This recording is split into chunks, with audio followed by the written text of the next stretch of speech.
ورحمۃ اللہ وبرکاتہ۔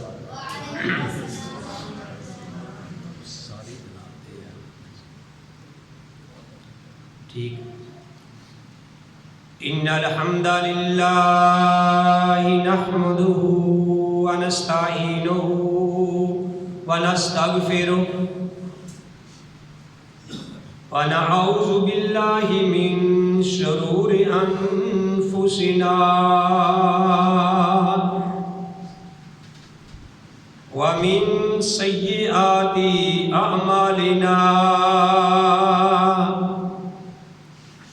من يهده الله فلا مضل له ومن يضلل فلا هادي له، وأشهد أن لا إله إلا الله وحده لا شريك له، وأشهد أن محمدا عبده ورسوله، أما بعد فإن خير الحديث كتاب الله، وخير الهدي هدي محمد صلى الله عليه وآله وسلم، وشر الأمور محدثاتها وكل محدثة بدعة وكل محدثة بدعة وكل بدعة ضلالة وكل ضلالة في النار۔ أعوذ بالله السميع العليم من الشيطان الرجيم، بسم الله الرحمن الرحيم، يا أيها الذين آمنوا اتقوا الله حق تقاته ولا تموتن إلا وأنتم مسلمون۔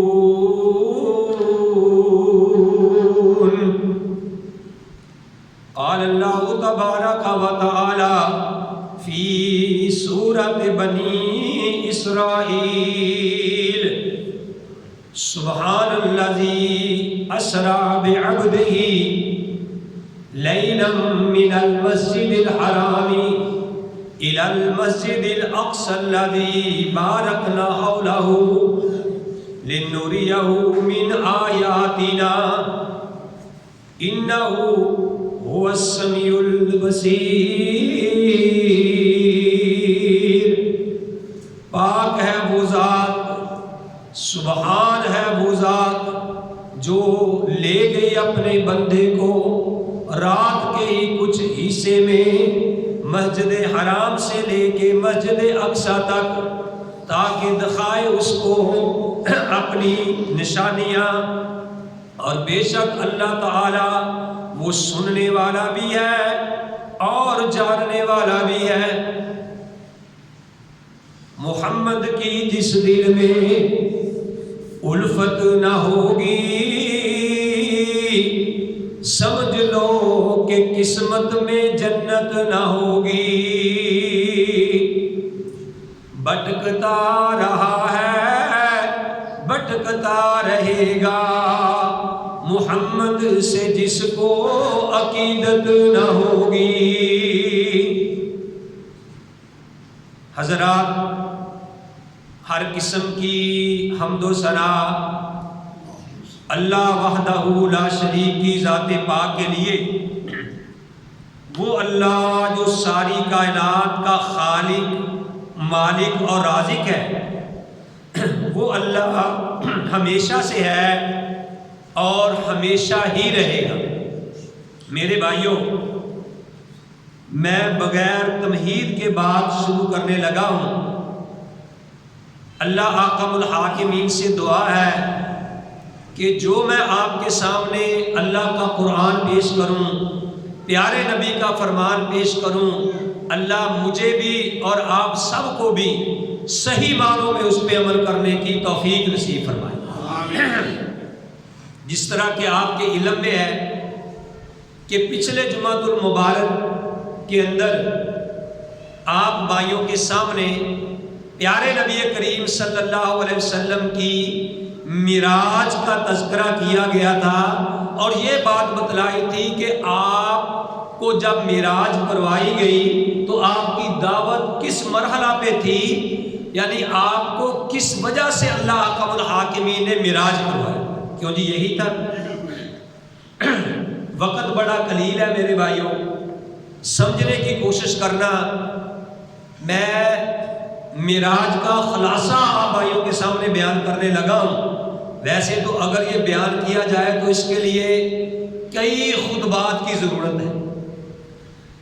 تو جب معراج کی ابتدا ہوئی، میں وہی بات شروع کرتا ہوں جو پیارے نبی علیہ السلام نے بیان کی ہے۔ صحیح مسلم شریف کے اندر آتا ہے، حدیث نمبر غالباً 164 ہے۔ غالباً اس لیے کہہ سکتا ہے کہ بندے کو کمی بیشی ہو سکتی ہے۔ اس کے اندر پیارے نبی علیہ السلام کا فرمان ہے، آپ نے فرمایا کہ میں سویا ہوا تھا، سما اوتیتو بدابۃ، میرے پاس ایک جانور لایا گیا۔ بابا جی آج میں سون نہیں دینا، اگر آج بھی سو گے نا ایسے پیارے بیان تے پھر ماڑی گل۔ نبی علیہ السلام نے فرمایا سما اوتیتو بدابۃ، میرے پاس ایک جانور لایا گیا، اور آپ نے فرمایا جانور کون سا تھا؟ ابیضا، سفید رنگ کا۔ کس رنگ کا تھا بھائی؟ سفید رنگ کا وہ جانور تھا۔ یقال لہ براق، اس کو براق کہا جاتا، اس جانور کو کہا جاتا تھا براق۔ فرمایا فوق الحماری، وہ گدھے سے ذرا بڑا تھا، ودون البغلی، اور کھچر سے ذرا چھوٹا تھا۔ گدھے سے وہ بڑا تھا اور کھچر سے چھوٹا تھا۔ یقع خطوۃ، یقع، فرمایا یقع خطوۃ، اس کا ایک قدم، اندہ اقصی طرف ہی، ایک طرف اس کا یعنی ایک قدم اس کا تا حد نظر تک جاتا تھا۔ یعنی وہ جانور اتنا تیز تھا کہ اس کی یعنی اتنی رفتار تھی کہ جہاں تک اس کی نظر جاتی وہاں تک اس کا ایک پہلا قدم جاتا تھا۔ سبحان اللہ۔ خطوہ اس کا یعنی ایک قدم ایسے جاتا۔ فرمایا وَحُمِلْتُ عَلَيْهِ، مجھے اس کے اوپر سوار کیا گیا، مجھے اس کے اوپر سوار کیا گیا۔ پیارے نبی علیہ السلام نے فرمایا کہ مجھے اس پہ سوار کیا گیا۔ اور حضرت انس کہتے ہیں، سب کہہ دو رضی اللہ تعالی عنہ، حضرت انس بیان کرتے ہیں، یہ ترمذی شریف کی حدیث ہے۔ حضرت انس کہتے ہیں کہ ایک رات آپ کے پاس وہ ایک جانور لایا گیا براق نامی، اور اس کے ناک میں نکیل ڈالی ہوئی تھی۔ سبحان اللہ، اللہ نے تیار کر کے بھیجا۔ اس کے ناک میں نکیل ڈالی تھی اور اس کی پیٹھ کے اوپر زین کسی ہوئی تھی، کاٹھی نہیں ہوتی جڑی، وہ کسی ہوئی تھی، یعنی وہ اس کے اوپر وہ بھی کسی ہوئی تھی، پوری تیاری تھی۔ تو جب نبی علیہ السلام اس کے اوپر سوار ہوئے نا تو اس نے شوخی کی، پنجابی کہتے ہیں پڑکنا شروع کر دیتا، شوخی کی اس نے۔ تو جبریل علیہ السلام کہنے لگے، جبریل نے کہا کہ آپ کو معلوم نہیں کہ آپ کے اوپر کون سوار ہے؟ کائنات میں جو سب سے بلند ہستی ہے، وہ بلند عظمت والی ہستی ہے۔ تجھے نہیں پتا کہ تیرے اوپر آج کون سوار ہے جو کائنات میں سب سے عظمت والی ہستی ہے؟ کیسی ہستی؟ قد کاٹ بندر بناوٹ، ختم ہو گئی سونے تے سجاوٹ، کسے ماں نے ایہو جہا سونا نہیں جڑیا، جویں مرضی اپنی مطابق ہے بنیا، حسینہ جمیلہ دا منہ موڑ دتا، محمد بنا کے قلم توڑ دیتا. جب جبریل نے یہ بات کہی کہ پتہ نہیں تیرے اوپر کون سوار ہے, تو وہ جانور فوراً رک گیا. وہ جانور فوراً رک گیا. تو نبی علیہ الصلوۃ والسلام نے فرمایا, یہ جو حدیث بیان کی ہے آپ کے سامنے, پہلی حدیث میرے بھائیوں آپ بھائیوں کے سامنے کی ہے مسلم شریف کی, اور پھر آپ کے سامنے دوسری بھی مسلم شریف کی. اب تیسری حدیث ایک اور ہے, یہ بھی مسلم شریف کی ہے, وہ 164 تھی, پھر 63 اور یہ 162 نمبر حدیث ہے. اس میں یہ ہے, آپ نے فرمایا کہ وہ براق جس پہ مجھے سوار کیا گیا وہ مجھے لے کے کہاں پہنچ گیا؟ بیت المقدس پہنچ گیا. بیت المقدس پہنچ گیا. میرے بھائیوں ٹائم کی نزاکت کے پیش نظر میں نے شارٹ کٹ بات کرنی ہے, لیکن انشاءاللہ الرحمن میں کوشش کروں گا کہ سمندر کو ایک کوزے میں بند کروں, ٹھیک ہے نا. تو جناب مجھے وہ لے کے وہاں پہنچ گیا, تو میں نے اپنا وہ جانور اس جگہ باندھا جس جگہ پہ باقی انبیاء بھی اپنے جانور باندھا کرتے تھے, ٹھیک ہے نا. کوئی جگہ ہوگی, قلعہ وہاں ہوگا. تو آپ نے فرمایا کہ میں نے اس براق نامی جانور کو میں نے اس جگہ پہ باندھ دیا جس جگہ پہ باقی انبیاء بھی اپنے جانور باندھا کرتے تھے. اور پھر میں اندر داخل ہوا. جب میں اندر داخل ہوا تو 1,24,000 انبیاء بھی وہاں موجود تھے. تو جبریل نے میرا ہاتھ پکڑا, آپ نے فرمایا کہ ان کی جماعت کروائیں. 1,24,000. تو اب نبی علیہ الصلوۃ والسلام آگے نہیں ہو سکتے, کیونکہ باپ آدم بھی ہے, نوح بھی ہے, عیسیٰ بھی ہے, موسیٰ بھی ہے, یحییٰ بھی ہے, سارے ہیں. تو آپ نے یعنی گویا کہ یہ اشارہ کیا کہ آگے آدم علیہ السلام کو کہے. تو جبریل علیہ السلام نے آپ کا ہاتھ پکڑا اور فرمایا یہ ہو ہی نہیں سکتا, تاڑے ہوندیا یہ کوئی اگے ہو جاوے, یہ ہو ہی نہیں سکتا. آپ فرمایا کہ میرا ہاتھ پکڑ کے جبریل نے آگے کیا, اور پیارے نبی علیہ السلام نے 2 رکعتیں ان کو پڑھائی, ٹھیک ہے نا. اگر آپ کے ذہن میں یہ بات نہ آئے کہ کیسے ہو گیا, وہ کیسے آ گئے, تو میں نے شروع میں آیت پڑھی ہے, سبحان الذی اسری بعبدہ, کہ پاک ہے وہ ذات جو لے گیا اپنے بندے کو. کیونکہ یہ سارے کام کون کرا رہا ہے؟ اللہ احکم الحاکمین. وہ سبحان ہے, وہ پاک ہے, اس کی شان یہ ہے اذا اراد شیئا ان یقول له کن فیکون. وہ جو کرنے پہ آئے وہ ارادہ کرتا ہے, کہتا ہے کن ہو جا, فیکون, وہ ہو جاتا ہے. تو فرمایا کہ جب میں نے جماعت کروائی, 2 رکعتیں نبی علیہ الصلوۃ والسلام نے پڑھائی, اور پھر میں وہاں سے باہر نکلا, تو پھر میری مہمان نوازی کی گئی. کیا کی گئی بھئی؟ مہمان نوازی. حدیث میں آتا ہے, آپ نے فرمایا فخرجت, میں وہاں سے نکلا, فجاءنی جبریل, میرے پاس جبریل آئے, من اناء من خمر, ایک اس کے ہاتھ میں, جبریل کے ہاتھ میں شراب کا برتن تھا. ایک برتن ایسا تھا جس میں کیا تھی؟ شراب تھی. اور فرمایا وَإِنَاءٍ مِّن لَبَنٍ, اور ایک برتن کے اندر کیا تھا؟ دودھ تھا. میرے سامنے دونوں برتن لا کے پیش کر دیے گئے. یہ تصور میں جائیں کہ جیسے یہ ہو رہا ہے. تو پھر جب پیش کیے گئے, فَقَالَ جِبْرِيلُ, نبی علیہ السلام کے سامنے جب 2 برتن پیش کیے گئے, فرمایا فَاخْتَرْتُ اللَّبَنَ, میں نے دودھ والا برتن لے لیا, دودھ والا برتن لے لیا.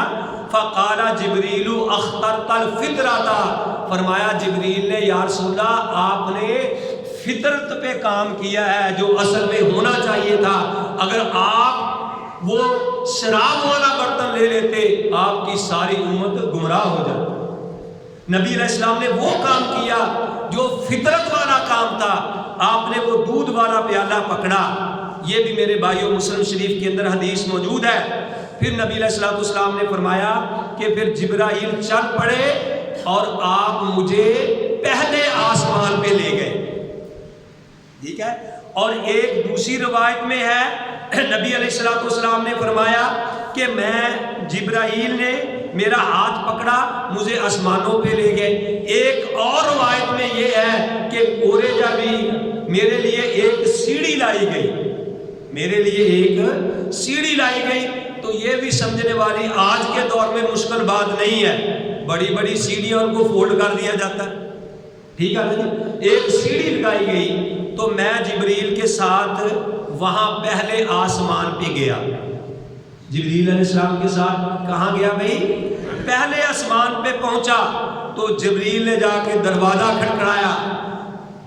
جبریل علیہ السلام نے دروازہ کھٹکایا تو اندر سے آواز آتی ہے من انتا، تو کون ہے؟ اس نے کہا انا جبریل، میں جبریل ہوں. اس نے کہا من معکا، تیرے ساتھ کون ہے؟ اس نے کہا محمد صلی اللہ علیہ وسلم.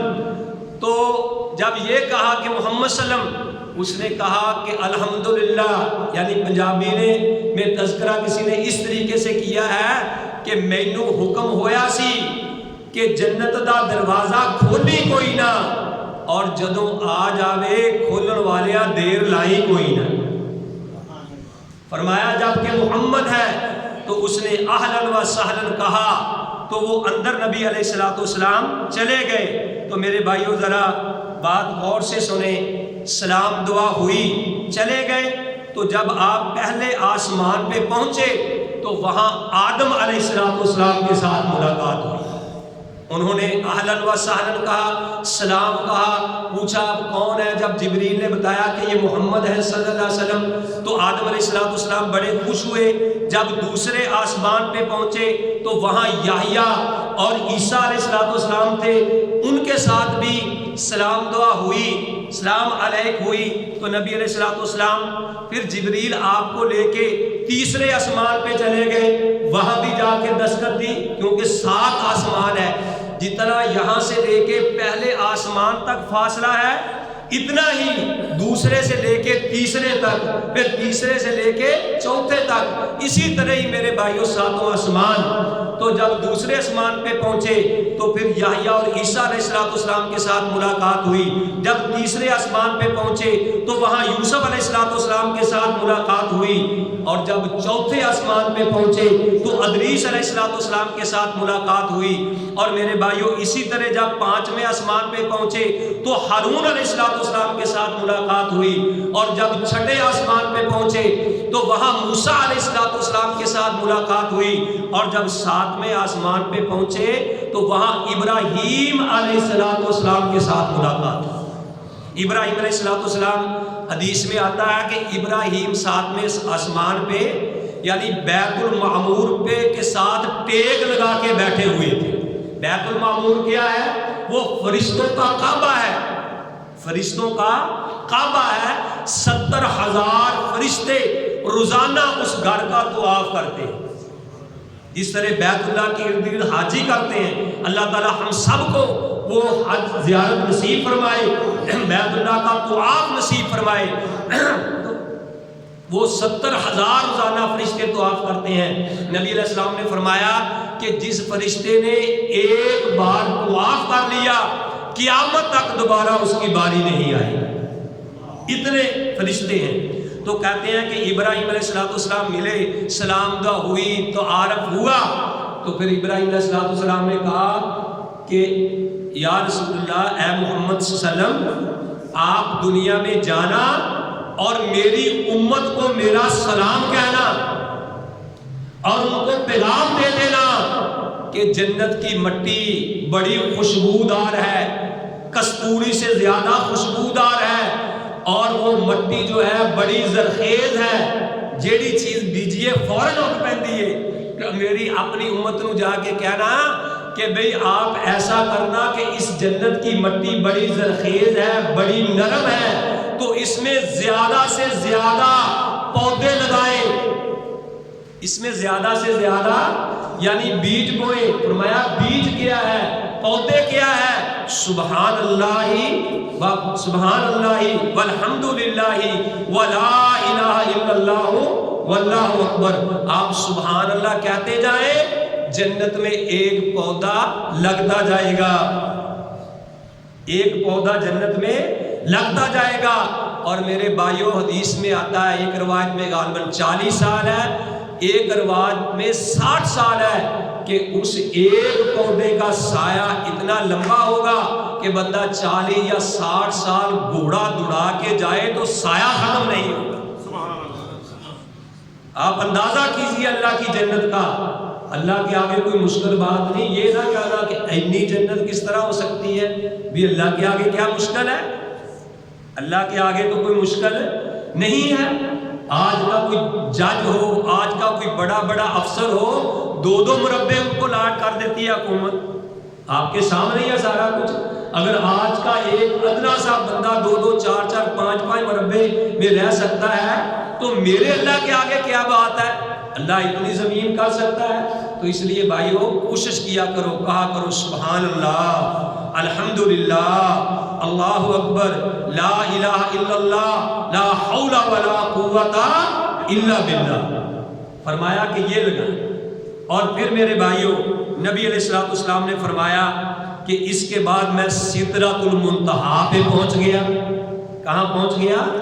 سدرۃ المنتہا، جس کا تذکرہ اللہ نے سورہ نجم میں کیا ہے، والنجم اذا ہوا ما ضل صاحبکم وما غوا وما ينطق عن الهوى ان هو الا وحی یوحی علمہ شدید القوى ذو مرہ فاستوى وهو بالافق الاعلی ثم دنا فتدلى فكان قاب قوسین او ادنى فاوحى الى عبده ما اوحى ما زاغ البصر وما طغى لقد رأى نزلة اخرى عند سدرۃ المنتہا۔ تو اللہ کے نبی صلی اللہ علیہ وسلم نے فرمایا کہ میں سدرۃ المنتہا پہنچ گیا۔ سدرہ ایک بیری کو کہتے ہیں، منتہا کا معنی کہ یہاں ہر چیز کی انتہا ہو جاتی ہے، نیچے والی مخلوق اس سے اوپر نہیں جا سکتی اور اوپر والے فرشتے اس سے نیچے نہیں آ سکتے۔ پھر اللہ تعالیٰ مجھے لے گیا، یعنی میں 7ویں آسمان پہ سدرۃ المنتہا پہ پہنچا، دیکھا کہ اس کے پتے اتنے بڑے ہیں اس درخت کے بیری کے کہ جتنے ہاتھی کے کان ہوتے ہیں، اور اس پہ جو بیر لگے ہوئے ہیں وہ اتنے بڑے ہیں جیسے مٹکے ہوتے ہیں، اتنے بڑے۔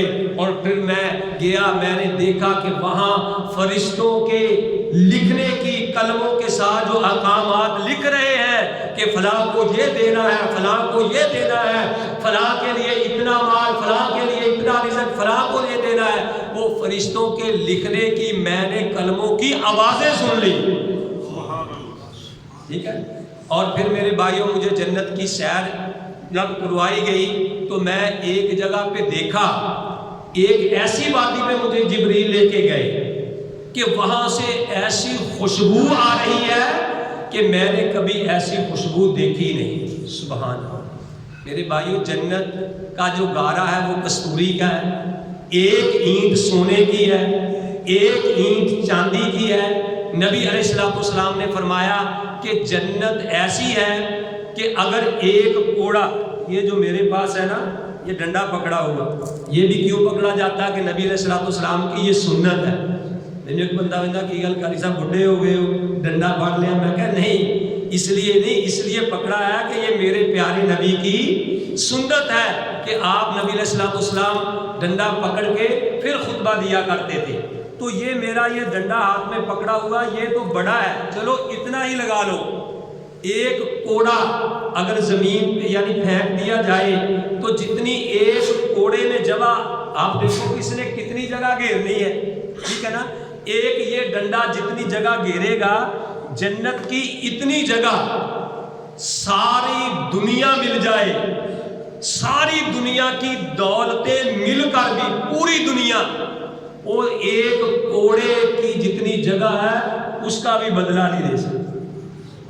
اتنی قیمتی جگہ ہے، ساری دنیا کی دولتیں مل کے بھی اس جگہ کی قیمت ادا نہیں کر سکتی۔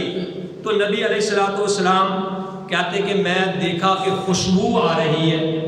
میں نے جبریل کو کہا کہ بھئی یا جبریل ایسی خوشبو آج تک نہیں سنی، یہ خوشبو کہاں سے آ رہی ہے؟ بھائیو غور سے سنے بات. تو کیا آپ نے فرمایا کہ جبریل نے مجھے کہا یا رسول اللہ یہ وہ عورت ہے جو فرعون کی بیٹی کی کنگھی کیا کرتی تھی. فرعون کی بیٹی کی کنگھی کیا کرتی تھی، اس نے نوکرانی گھر میں رکھی تھی. یہ اس کی یعنی قبر ہے اور اس کے بچوں کی یہاں قبر ہے، وہاں سے خوشبو آ رہی ہے. تو جب پوچھا گیا کہ بھئی وہ یہ پھر کیا معاملہ ہے، کیسے ہے، وہ کہنے لگے کہ ایک دفعہ وہ فرعون کی بیٹی کی کنگھی کر رہی تھی. کنگھی کرتے کرتے یعنی اس کی ہاتھ سے کنگھی گر گئی، کنگھی ہاتھ سے گر گئی. تو اس نے کہا جو نوکرانی تھی بسم اللہ. تو فرعون کی بیٹی کہنے لگی بسم اللہ، یعنی میرے باپ کو بسم اللہ کہا ہے، اس کو اللہ کہا ہے نا تو نے. اس نے کہا نہیں وہ اللہ اور ہے. اس نے کہا میں پھر اپنے باپ کو بتا دوں؟ اس نے کہا بتا دے. جب فرعون کو بتایا گیا کہ ابا جی آپ کے علاوہ کسی اور کو بھی یہ رب مانتی ہے، جبریل نے منگوایا، اس کو بلایا، ہاں بھائی تیرا رب میرے علاوہ کوئی اور بھی ہے؟ کہنے لگی ہاں جو میرا بھی رب ہے اور تیرا بھی رب ہے. فرعون نے کہا اپنے نوکروں کو بلایا، سپاہیوں کو بلایا، کہنے لگا کہ اس کو پکڑ لو اور اس کے بچوں کو پکڑ لو. تانبے کا برتن لایا گیا، اس میں تیل پگلایا گیا. جس طرح میرے بھائیوں ہم پکوڑے اس میں تلتے ہیں یا جلیبیاں بناتے ہیں، جب تیز اتنا گرم وہ تیل ابلنے لگا. فرعون نے کہا کہ اس کو پکڑ لو اور اس کے جتنے بچے ہیں اس کے ایک ایک کر کے اس کے سامنے اس جلتے ہوئے پگھلتے ہوئے ابلتے ہوئے اس تیل میں ڈال دو اور اس کو بھی اس میں پھینک دو. تو اس نے کہا مجھے کوئی پرواہ نہیں، اگر آپ نے ایسا کرنا ہے تو کر لو. ایک بچے کو اس کے سامنے پھینکا گیا، دوسرے کو پھینکا گیا، تیسرے کو پھینکا گیا. میرے بھائیوں ایک ایک کر کے اس کے بچے کو پھینکا گیا اور ایک بچہ اس کا دودھ پیتا تھا. جب وہ اس کو پھینکنے لگی حوصلہ نہیں پڑا، تھوڑا سا پیچھے ہٹنے کی کوشش کی. جب اس نے پیچھے ہٹنے کی کوشش کی تو وہ دودھ پیتا بیٹا کہنے لگا یا اماں. دودھ پیتا بیٹا کہنے لگا یا اماں اقتحمی، اے میری ماں اس میں کود جا، چھلانگ لگا دے. اللہ فَإِنَّ عَذَابَ الدُّنْيَا أَهْوَنُ مِنْ عَذَابِ الْآخِرَةِ. میری امی یہ دنیا کا عذاب آخرت کے عذاب سے بہت ہلکا ہے. لہذا اس نے بھی یعنی اس میں آگ لگا دی. اور میرے بھائیوں جب فرعون نے کہا تھا نا کہ اس کو بھی اور اس کے بچوں کو آگ میں پھینک دو، تو اس نے ایک بات کہی تھی کہ میری ایک بات مان لو کہ جب میرے بچوں کو مجھے تیل میں پھینک دو، جب ہماری ہڈیاں جمع ہو جائے ان ساری ہڈیوں کو جمع کر کے ایک ہی جگہ دفنا دینا. تو جبریل نے کہا یا رسول اللہ یہ اس لڑکی کی قبر ہے اور اس کے بچوں کی یہاں قبر ہے، اس کی یہاں ہڈیاں دفن ہے، وہاں سے یہ خوشبو آ رہی ہے. سبحان الذی اسری بعبدہ لیلا من المسجد الحرام الی المسجد الاقصی. اللہ اکبر. پاک ہے وہ ذات جو لے گئی اپنے بندے کو مسجد حرام سے مسجد اقصی تک. میرے بھائیوں جی تو چاہتا تھا کہ اور کھل کے بیان کروں، لیکن یہ پورا واقعہ کے لیے کئی خطبات کی ضرورت ہے. اللہ حاکم الحاکمین سے دعا ہے کہ اللہ تعالیٰ مجھے بھی اور آپ کو بھی صحیح معنوں میں سمجھنے کی توفیق نصیب فرمائے. فما علیہ الا البلاغ.